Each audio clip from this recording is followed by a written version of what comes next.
We have with us somebody that we know well here in Decatur, Shelly Patton, who's been in the affordable housing development field since 1994. We took her out of middle school and she just was a genius and started. She's now the principal of Tapestry Development Group, where she provides development consulting to owners and housing authorities. So when you are a policy maker or you're an owner trying to figure it out, who do you ask? We asked Ann for the data. We've asked Lynn to help us locate ourselves and what we came with. We're going to ask Shelly to tell us how you figure out how to finance your development. Shelly, where are you? Thank you.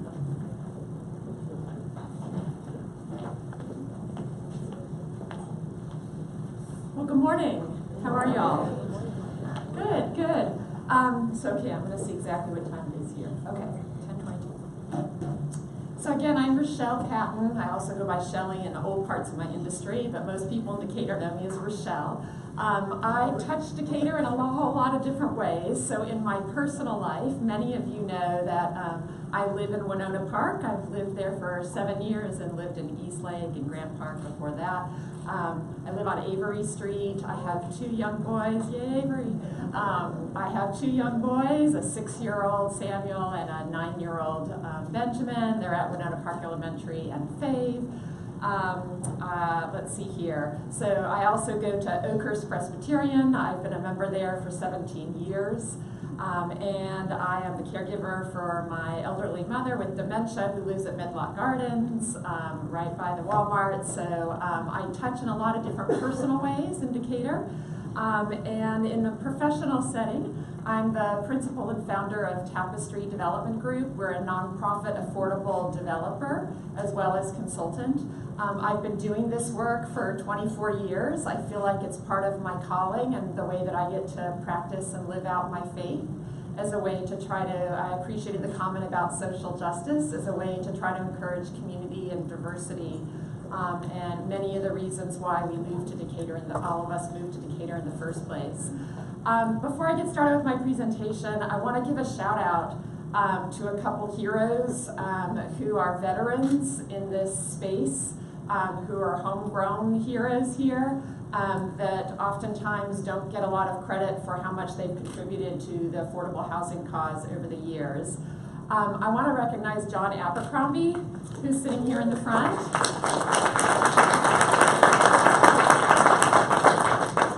John is a personal friend for 24 years. We used to work in the same urban ministry. He's the one who helped me catch the bug for affordable housing, but he serves on the Housing Authority Board. Many of you have been to things where he has facilitated over the years.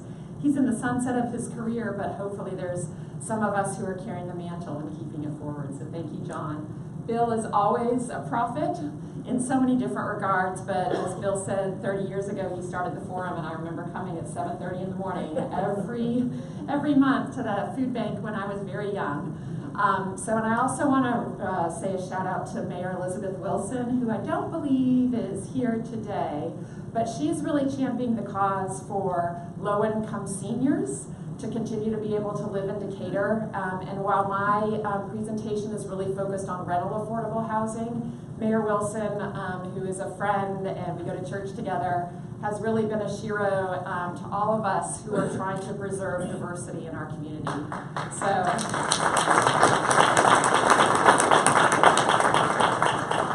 And for the future of affordable housing, I want to recognize Grace. Grace, could you say your last name? I never get it right. Baranowski.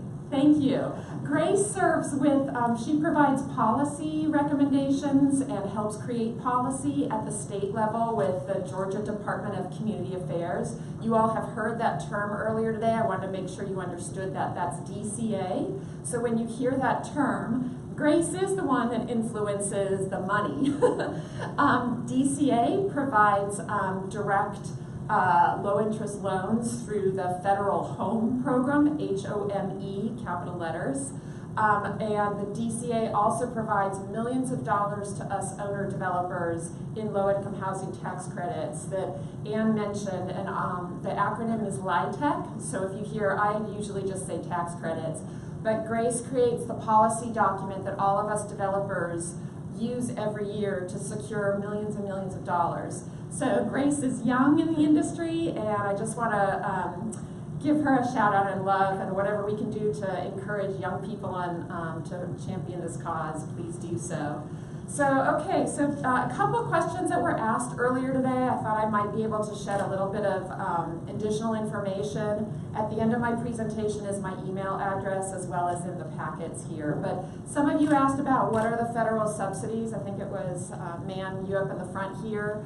So there are a lot of subsidies that were mentioned already. The low-income housing tax credit program that is administered by Treasury through the IRS and block granted down to state agencies. DCA is the state agency that allocates these low-income housing tax credits that get used for pure equity. So when you look at buying a home, usually you bring, let's say, 20% of your own money as a down payment. And then you typically get a mortgage for approximately 80% of the rest of the sales price as a mortgage. And of course, then that's your housing cost every month is paying the mortgage and the insurance and property taxes. With most affordable housing, that is flipped. The whole purpose with financing for affordable housing is that hopefully we're getting close to 80%, if not more, of our financing as pure equity that we don't have to pay back, as long as we continue to rent it to people with low incomes and keep the properties upright, and in good condition, and keep the rents low. So we get that equity from DCA, as well as other grant programs, or very low interest loans that are based only on cash flow and not hard mortgages. And usually that's about 80% of our development budgets, and 20% come from usually commercial banks. So most of us who are in affordable housing blend public and private financing, and that was mentioned earlier as it's called 3 Ps, and sort of the wonky language, but the public-private partnership. But that's really the key for those of us who are housers to try to increase affordable housing around our communities.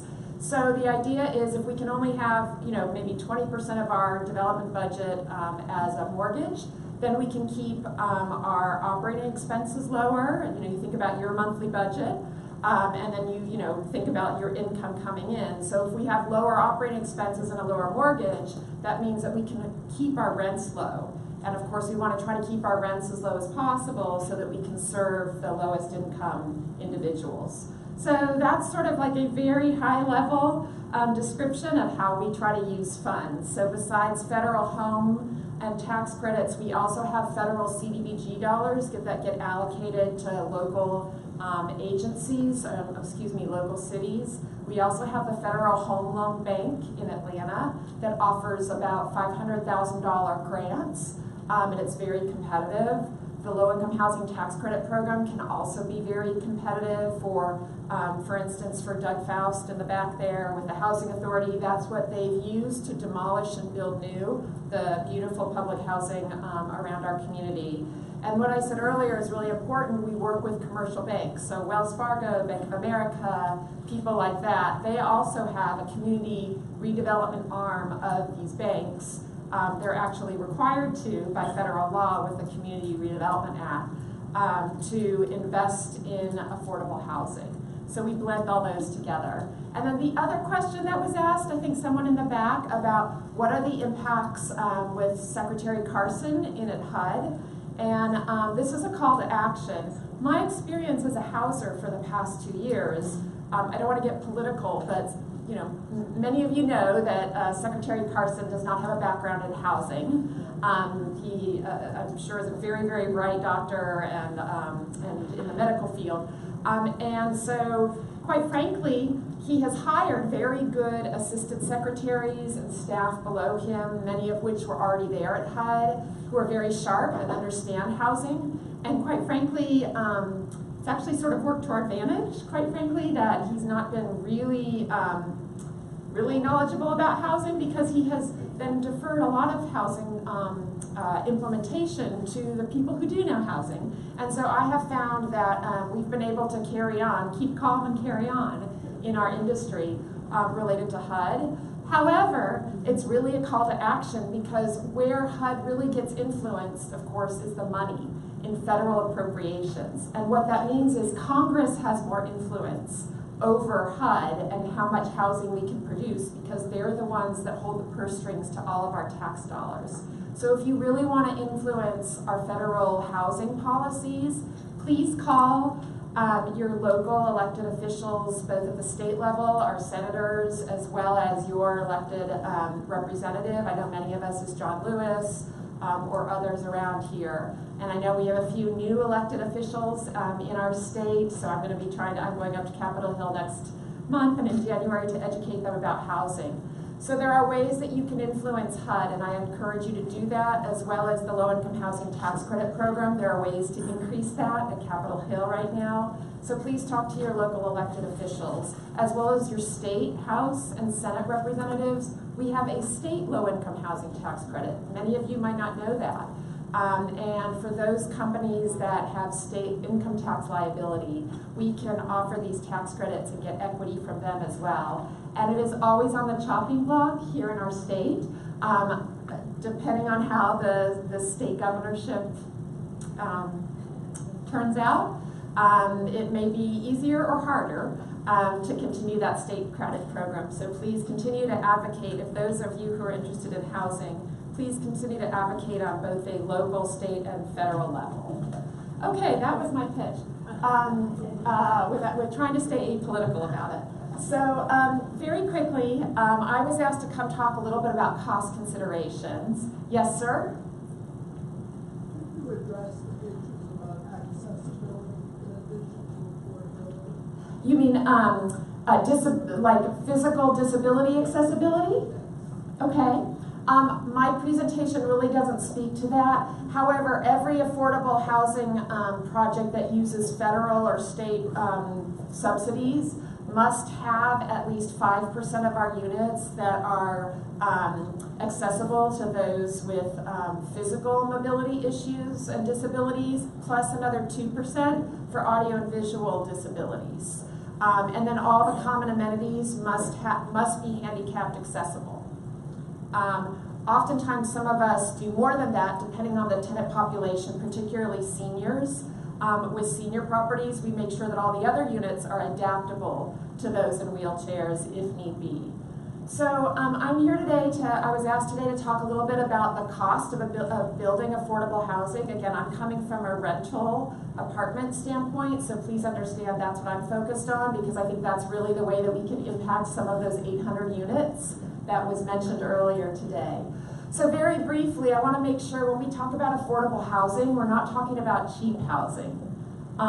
Just because it's affordable, the way that we get to make it affordable is by having lots of subsidies to help bring down the cost of our mortgage, what I mentioned earlier. The way we can't make our units affordable by just building it cheaper.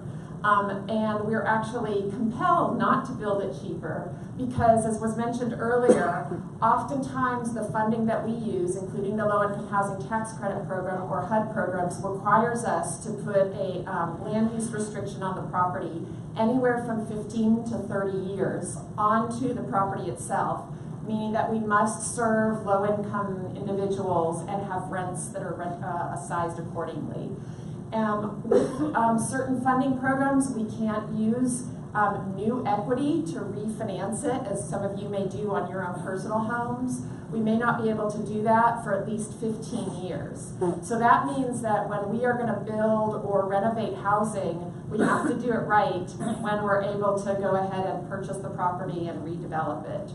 So that means that we're looking at sometimes even much more a sharp eye towards sustainability, both physically, environmentally, financially, because we're not like other real estate investors who buy a property, as you've probably seen in all of your neighborhoods. I've seen it in mine, where someone buys a property for $300,000.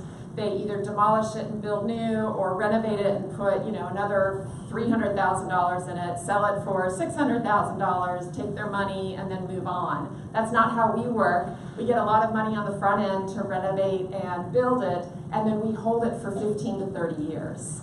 We're not in the business of trying to sell it again and get out of affordable restrictions. So with that means we're looking at very long-term, durable materials as well as our funders, including Grace's agency that she's representing. The DCA requires us to have a lot of common amenities, as we should, to serve the residents we live in. All of this means that we are building with very durable, meaning more high-cost materials, because we want to make sure that these properties can last that long and not be an eyesore in the community, as unfortunately some of the older properties around the United States have gotten sort of a bad name for Section 8 public housing, affordable housing. The last thing to realize is that because we are, building very quality products, we are competing against market rate developers for the exact same general contractors and subcontractors. So the same roofers, the same sheetrock folks, the same tile layers that, let's say, some of the apartments right across the street here are being developed for, we're using the same subcontractors as well. So there's a very tight labor market, as you all have heard sort of nationally. If you're a business owner, you may be facing that yourself. We certainly are in my organization. And that means that subcontractors can be very choosy about the work they do. And that means they can also demand a very high price for their labor. In addition, material costs continue to go up and up. Transportation costs continue to go up and up. So we are basically building very, high quality, high design properties. If you look at the Decatur Housing Authority redeveloped sites, it's hard to tell that those are, subsidized units versus market rate units. I'm also, my organization is joint venturing, will be the co-owner developer of the new senior affordable community that will be built up at the, where the Sprouts is, across the street from Walmart. It's sort of mixed use with lots of restaurants, a Dunkin' Donut, Chick-fil-A, all that area. If you guys see a construction fence, that's our property. We receive low-income housing tax credits, and we're going to build. We're in the process of trying to close on our financing. Next year, we'll start construction probably mid-year, be done in June of 2020, and that will be 90 units for low-income seniors in our community, a five-story property. We had to compete. We got a contractor. We're about to sign a contract. We're competing with market rate developers building, very high-end housing, and so that means we're paying the same costs. So the question is, what are our challenges besides high construction costs? As Bill said earlier, this isn't easy, or it would have already been accomplished in our communities. But just so you understand some of the challenges we face as housers trying to build affordable housing, because clearly each one of you is part of the solution. Besides high construction costs, as some of you know, just within your own neighborhood, the prices of land and of properties themselves continues to rise. It's not just for single-family homes; it's also for multifamily as well. We have the challenges that we have very low restricted rents to certain levels, whereas a market rate developer, they can, do a major renovation and then increase the rent sometimes $100, $150 per apartment per month. We don't have that ability, nor do we want that ability. So we are rent constricted in terms of the ability to then increase that over time as well.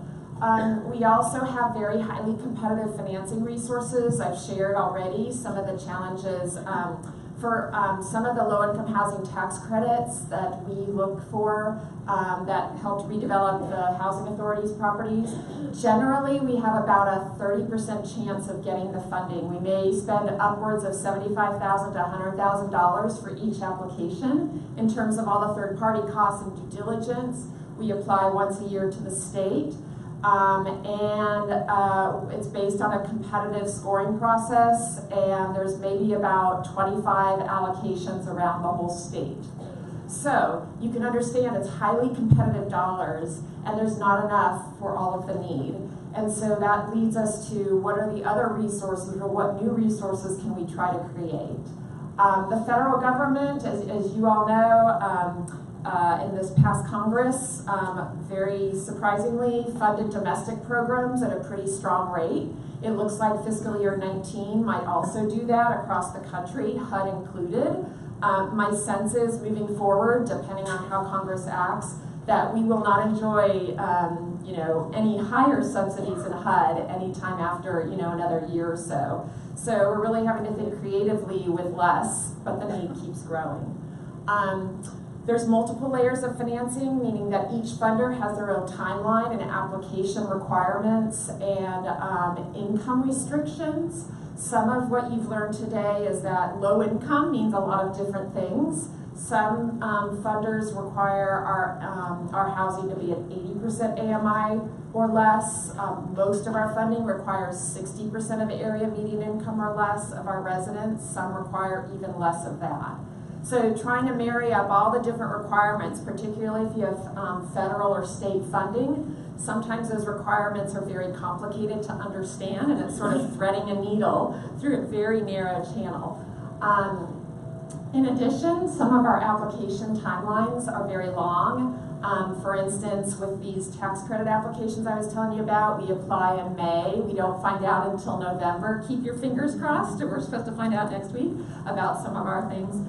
And then these projects can often take 2 to 3 years to complete. So even if we have our very best intentions to find a property and buy the property, it may still be several years before we can finish it. And then you guys know more than I do that NIMBYism, not in my backyard, can be very prevalent. I'm so blessed to live and work and worship in a community like Decatur that this many people would show up to support affordable housing and learn about it. I'm actually used to the opposite, where I have a big room full of folks and they all are throwing the proverbial tomatoes at me to go away because they're very fearful and have stereotypes about low-income residents. So I appreciate the fact that you all are here. We can't make any assumptions about all of our community members, but clearly there is an anti-NIMBYism movement called YIMBYism growing, and that is yes in my backyard. I know there's several people in this room thinking about trying to encourage that in Decatur. So that might be one takeaway today, is to really think about how we can get our larger Decatur community to be supportive of what we're all learning and passionate about. Also, sometimes we have to get rezonings and other entitlements, variances, permitting processes. Those can all take many months or sometimes over a year to get through. So that's the Debbie Downer part of my presentation. But I want to tell you that there's a lot of opportunities. And so that's what I want to try to shift to, is the positive hopefulness of what we can do when we all work together in a city that is willing to be open to change and finding ways to support what we're doing. It doesn't all happen at the city level. Some of it's at the state level, some of it's at the federal level, but there's certainly a lot that can happen in our local level, and I wanted to talk about that. So if you look at what are ways, financial incentives to help with what I've just framed as really high costs to buy, to construct, and a high barrier to entry to get these projects completed. So yes, sir, or ma'am, both of you have your hands up. What's the intersection between what you do and public transportation? The question was, what is the intersection between what I do and public transportation? It's a great question. Particularly as a nonprofit developer, we are concerned more than the sticks and bricks. Most of my colleagues, whether they're for-profit or nonprofits, also feel that way, that if you really are going to support and encourage low-income residents, you really have to look at more than just their housing alone, that you really have to look at the bigger factors that influence and sometimes suppress people in poverty. So it's looking at transportation, education, health, other wellness, connections with the larger community. We look at all of those. Some of our funding programs actually incent us with points or money to try to locate properties near public transit, whether it's an actual station or a bus route. And I know that the low-income housing program does that here in Georgia. And we are always looking for sites that are close to public housing because so many of our residents do that. MARTA has really come a long way over the years. Some of you may know that Columbia Residential, which is one of my joint venture partner over at the Sprouts community there, they just opened a senior community on the Avondale MARTA station site. You know, we see all the front big market rate apartments, but tucked away on the back side is beautiful new housing that just had their grand opening about a week ago. And so MARTA is doing their part by trying to encourage mixed income housing on several of their sites around the city of Atlanta. Yes, ma'am. Do you get more funding based on the current population of who will be in that construction or rehab property, such as housing for military veterans compared to seniors who are disabled? Sure. So the question was, do we get additional funding, or is there funding considerations for the certain type of tenant population we serve, such as veterans or very low-income residents? Did I understand that right? Well, all of them can be low income, but I'm saying the type of senior housing may or may not include veterans. Right. But the exclusive veterans housing, where there are a lot of veterans with various income levels. Sure. Sure. And I'm going to answer it really briefly because I want to get through my presentation and I have 5 more minutes. So, yes, there are funding considerations and sometimes some incentives to target certain populations. So there's some funding incentives to target very low income residents. Those would be people making 50% of the area median income or below. There was a new federal affordable housing trust fund that was developed federally 2 years ago. Our organization was the first in the state of Georgia to use those monies in Chamblee for a property that's serving formerly homeless folks with mental disabilities. And so that was targeted for folks making 30% of the area median income or less. There are some additional funds available for serving veterans or homeless veterans. Our organization, Tapestry, also serves and builds permanent supportive housing for formerly homeless folks, oftentimes with a mental or physical disability or substance abuse addiction, and there's some funding available for that as well. So there is some of that. Most of it is really related to income being at 60% AMI or below. So again, some of the financial incentives that we can really advocate for or consider, and I know there'll be more discussion later today in one of the panels with Sarah after lunch, is cities can consider offering direct grants to organizations like me or the Decatur Housing Authority or Columbia Residential or other affordable developers, so that, like, you remember the top of my presentation, the lower the mortgage, the lower the rents that we can offer, the lower, target population we can serve. So if we can have low interest loans, below market loans, and or grants, or loans that can be paid back as a percentage of our cash flow as opposed to a fixed payment like we do on most of our mortgages at home, that can be the #1 way to help. Now I know money is, a challenge, but what I've seen a lot of communities do is create an affordable housing trust fund. And that is usually taking a percentage of taxes that come into the city or the county, and they reserve a certain small percentage of that every year that's going to go towards supporting affordable housing. And then over time, that trust fund, replenishes itself every year and sometimes builds up as some people start paying back these low interest loans. And that might be really something for our community and our city to consider, is to create it based on, taxpayer dollars, that we are going to agree to some small percentage of our taxpayer dollars fund this fund every year. And there could be a program and a process set up for folks like me and others who are housers to come in and ask for these dollars, apply for these dollars for the projects we are creating. Again, to keep our mortgages low so we can serve very low income residents. In addition, these funds could really be used for NOAAs. I know it's already been defined and we'll continue to hear about it. Honestly, if anything, if I could leave one thing for us to think about as a call to action, I know this is not a plan. We're not creating, you know, an action plan today. But as you heard, there are a lot of units tucked around our city that some of us aren't even aware of. Whether they're duplexes, quadruplexes, some of us like who work or live or worship in Oakhurst will see some of those on Oakview Drive or Oakview or on East Lake. Smaller apartment communities, we've seen some of them also be demolished and, you know, higher income townhomes have come in their place. That is the low-hanging fruit that I would encourage us to consider. How can we save these? Where the rents are generally affordable right now to low and moderate income renters.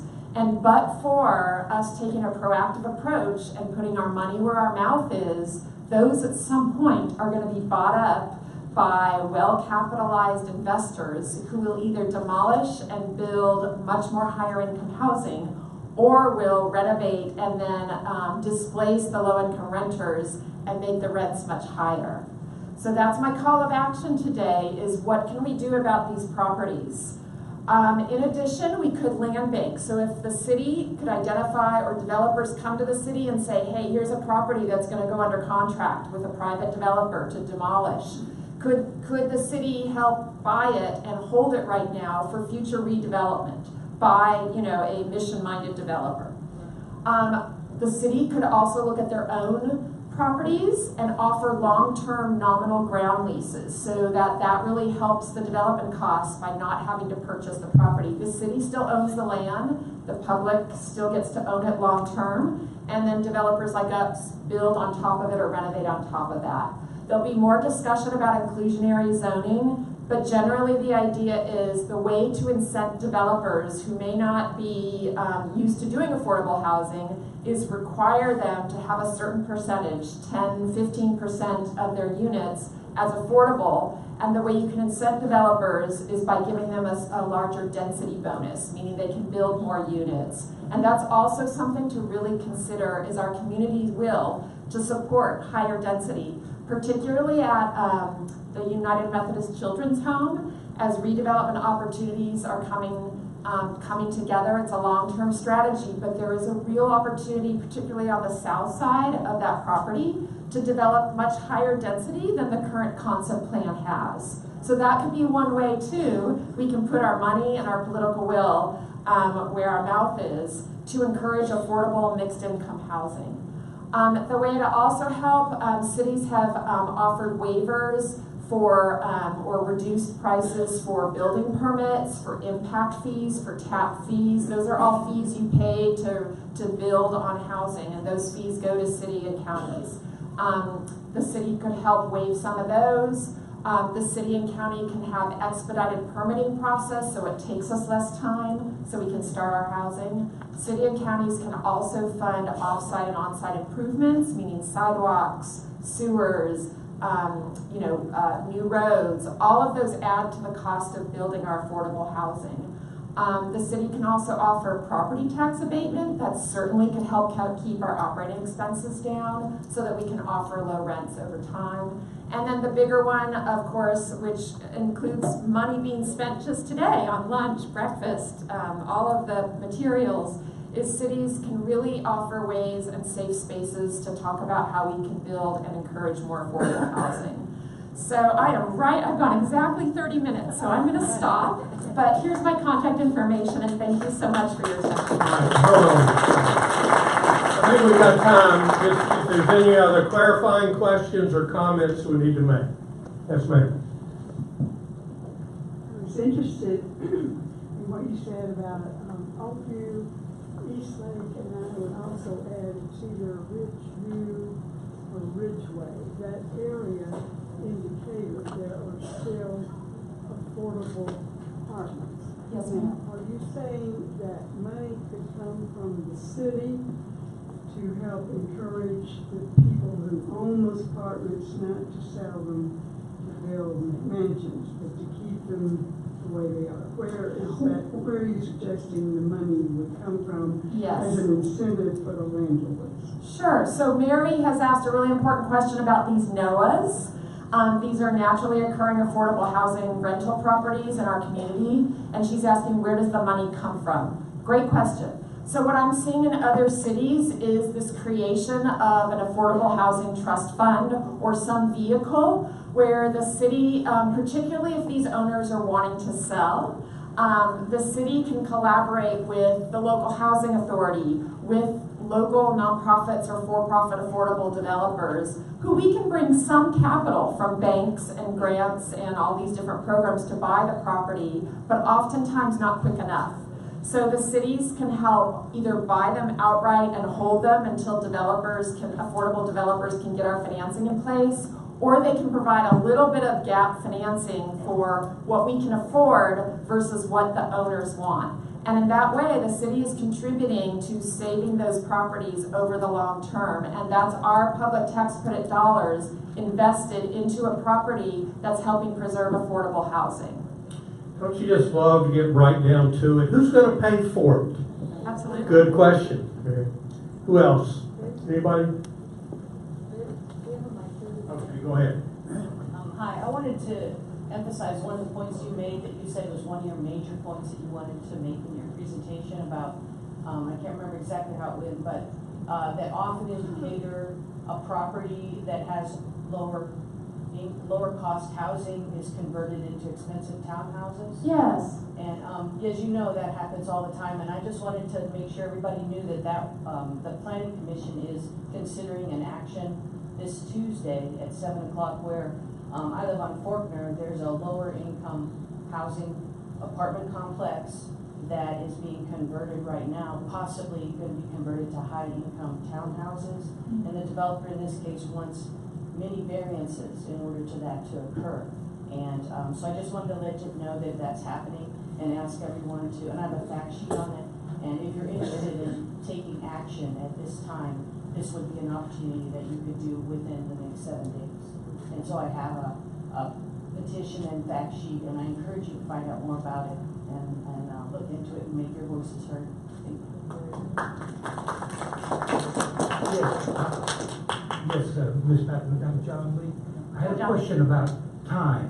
You spoke about a lot of things financing, and you entered on the timelines in terms of application and zoning.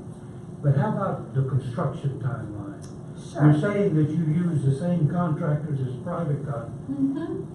So it seems to me that somewhere, for you to be able to operate, there's got to be some kind of an expansion. And I'm considering, can you complete a project effectively, efficiently, just like a private developer on a strict timeline? We do, and that's the job of a good developer, is keep it on budget and keep it on time. So the question was timeline for construction. Whether it's new construction or rehabilitation and the number of units really affects, but generally rule of thumb is that most of our construction rehab timelines are 12 to usually 16 months. So it may take us about a year or a year and a half to apply and close on our financing. It will take us another year to year and a half to complete, and then usually another 6 to 9 months to lease it up completely and be stabilized. To me, it seems like low-income housing, especially in the rentals, is a really long-term project that requires more than just building the building, but absolutely. And I would wonder, could you point to models where it's been a success, and also to models where it hasn't been a success? Because a lot of times it's the ones that fail you can learn the most from.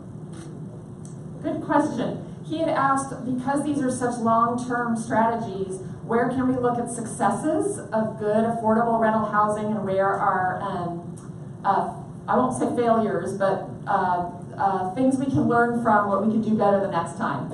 So I'm going to say look at the Decatur Housing Authority redevelopments. The 3 Alan Wilsons, one of them called the Oliver House.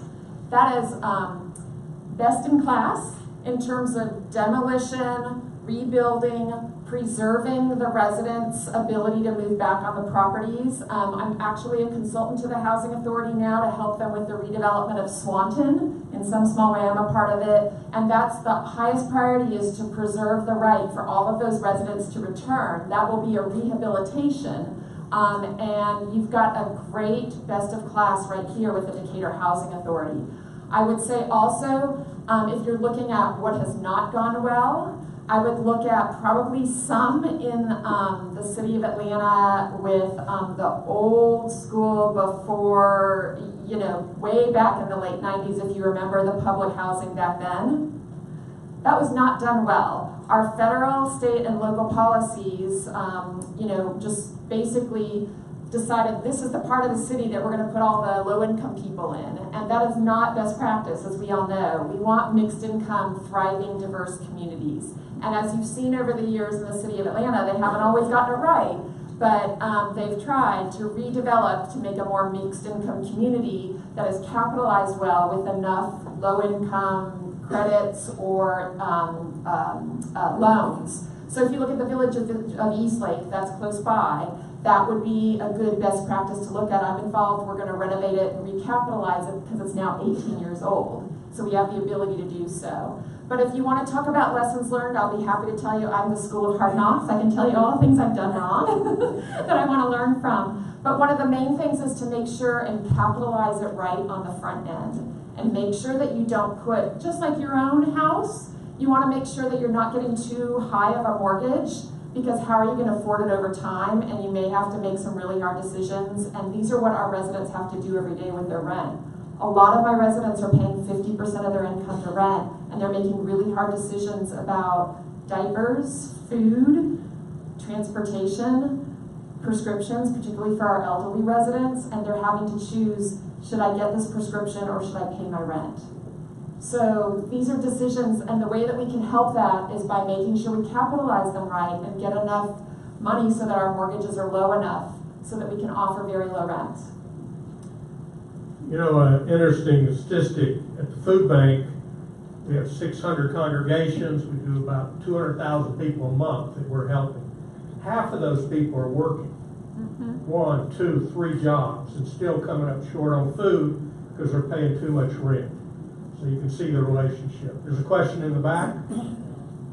Yes, I wanted to know if you have any corporate partners that are helping you build or fund some of your housing, not just like Columbia Residential, not the government entities of it, but actual for-profit corporations. Sure, so there are a lot of for-profit developers that build affordable housing. So that's the first, answer to your question. I think the bigger question, though, is I talked about we use commercial banks as our mortgages. So that's Bank of America, Wells Fargo, JP Morgan Chase, KeyBank, RBC. There's a lot of different banks that we use, and other federal investors that buy our tax credits. So I think there's no way that the public taxpayer dollars can solve affordable housing alone. I really think it has to be a marriage of both the public taxpayer dollars plus the private banks and private institutions that have capital. I'm talking about your grant. The grants? From the same bank. Unfortunately, no commercial mortgages, no banks that I know of are giving out grants. Unfortunately. The Federal Home Loan Bank, which takes profits from all the banks in their district, some of those profits are used for what I shared. They have these grants. It's called the Affordable Housing Program. And they're very competitive. We have a lot of our projects. Those are $500,000 grants that we use as gap financing, and I call it the wedding cake, layers of financing. We often have 5 or 6 layers of financing on each one of our projects. I have a question, and I'm not sure if you can answer this for me, but I know you're talking about, I am a senior citizen, and I know I'm trying to find a way to get out of my home and go somewhere else. But are we considering through all this process of affordable house and development and all that and loans, the natural sites? I mean, seems to me that we're destroying. I know next to my home, it has been proposed to build some 8 cottages. And build this development is going to destroy all the trees, land, and bring in more traffic, more I don't know, the school's already overpopulated. I'm not sure, I mean, how we are, if we are taking into consideration the nature that we have in Decatur. You're asking, are we taking into consideration the natural environment? Is that your question? Yes. Yeah. So I can't speak for market rate for-profit developers. I can only speak for affordable developers, both for-profit and nonprofit. We absolutely, certainly take that into consideration.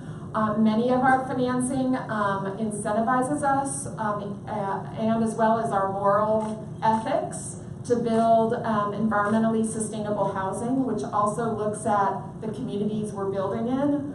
Many of us use green building programs. We're lucky in Atlanta, we have the South Face Energy Institute, which operates an Earthcraft multifamily program. And you know that I know Doug's projects have all used Earthcraft. We use them in all of our property. There's also a LEED building program as well. It's another national program. Every single affordable housing development that you will see financed with public and private financing has a green building component to it. So where you're probably feeling that challenge is with market rate developers that don't have, you know, funders who are prompting them to do so. Last question. Hi, Richelle. My name is Erica Wells. I live here in Decatur. Like you, I have little ones in the school system. Okay. And I appreciate one of the comments you made when the lady asked about the for-profit developer.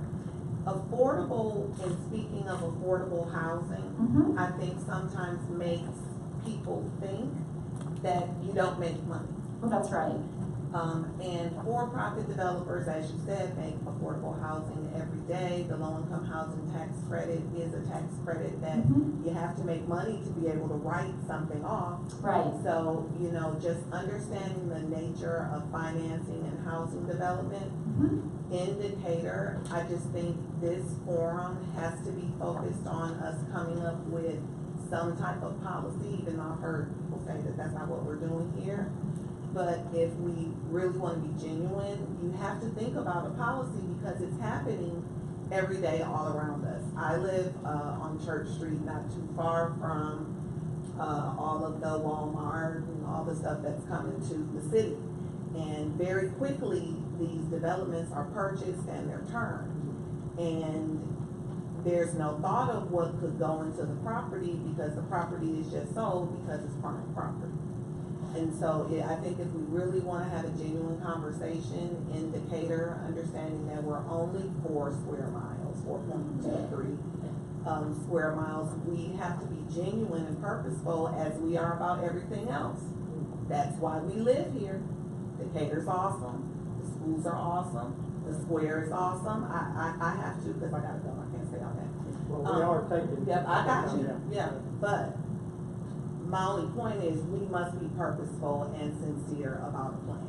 I think the Housing Trust Fund is a great idea. I love the idea of moving deeper into the natural occurring housing.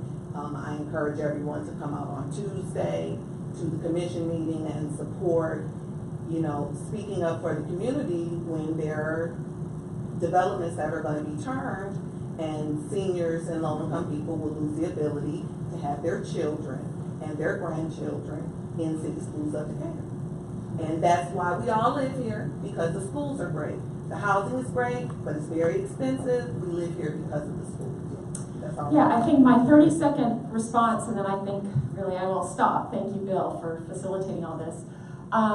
Is her comment, I guess, could be summarized as we need to be really purposeful about this, because if we don't, the private market is just going to continue to move forward and we are going to lose any opportunity for affordable, diverse housing here. And so my response to that is absolutely. And so my call to action would be find ways besides just here. For instance, with me, I've been with Winona Park Elementary School now for 5 years. 5 years ago, I started a group. We started together the PTA committee for Black History Month.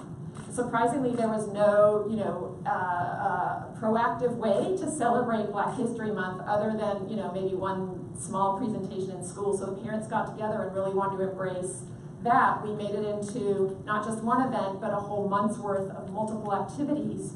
The next 2 years ago, we turned it into the Diversity Committee. And now this committee of ours is really looking at embracing how do we embrace racial, economic, other types of diversity in Winona Park Elementary School, but also in the neighborhood. And what I'm really pushing for is that if we want diversity, we can't use as an excuse when we talk about density and affordable housing, either whether it's the United Methodist Children's Home or other areas, we can't use as an excuse it's gonna overcrowd our schools. Because my perspective as a parent, I get that, but if we want to embrace new people moving into our community who don't look like us, who don't make as much or as little as us, then we have to be willing to accept that we want kids of a different race, of a different income level, of a different, disability status, and that may mean that we're making hard choices about having another trailer. But for me, it's worth it personally, I'm getting off my soapbox now, is that we have to be proactive and think about committees like this in our neighborhood associations, in our churches and schools. Thank you. Well, my favorite developer in town just happens to live in Decatur. So I want you to give her another hand.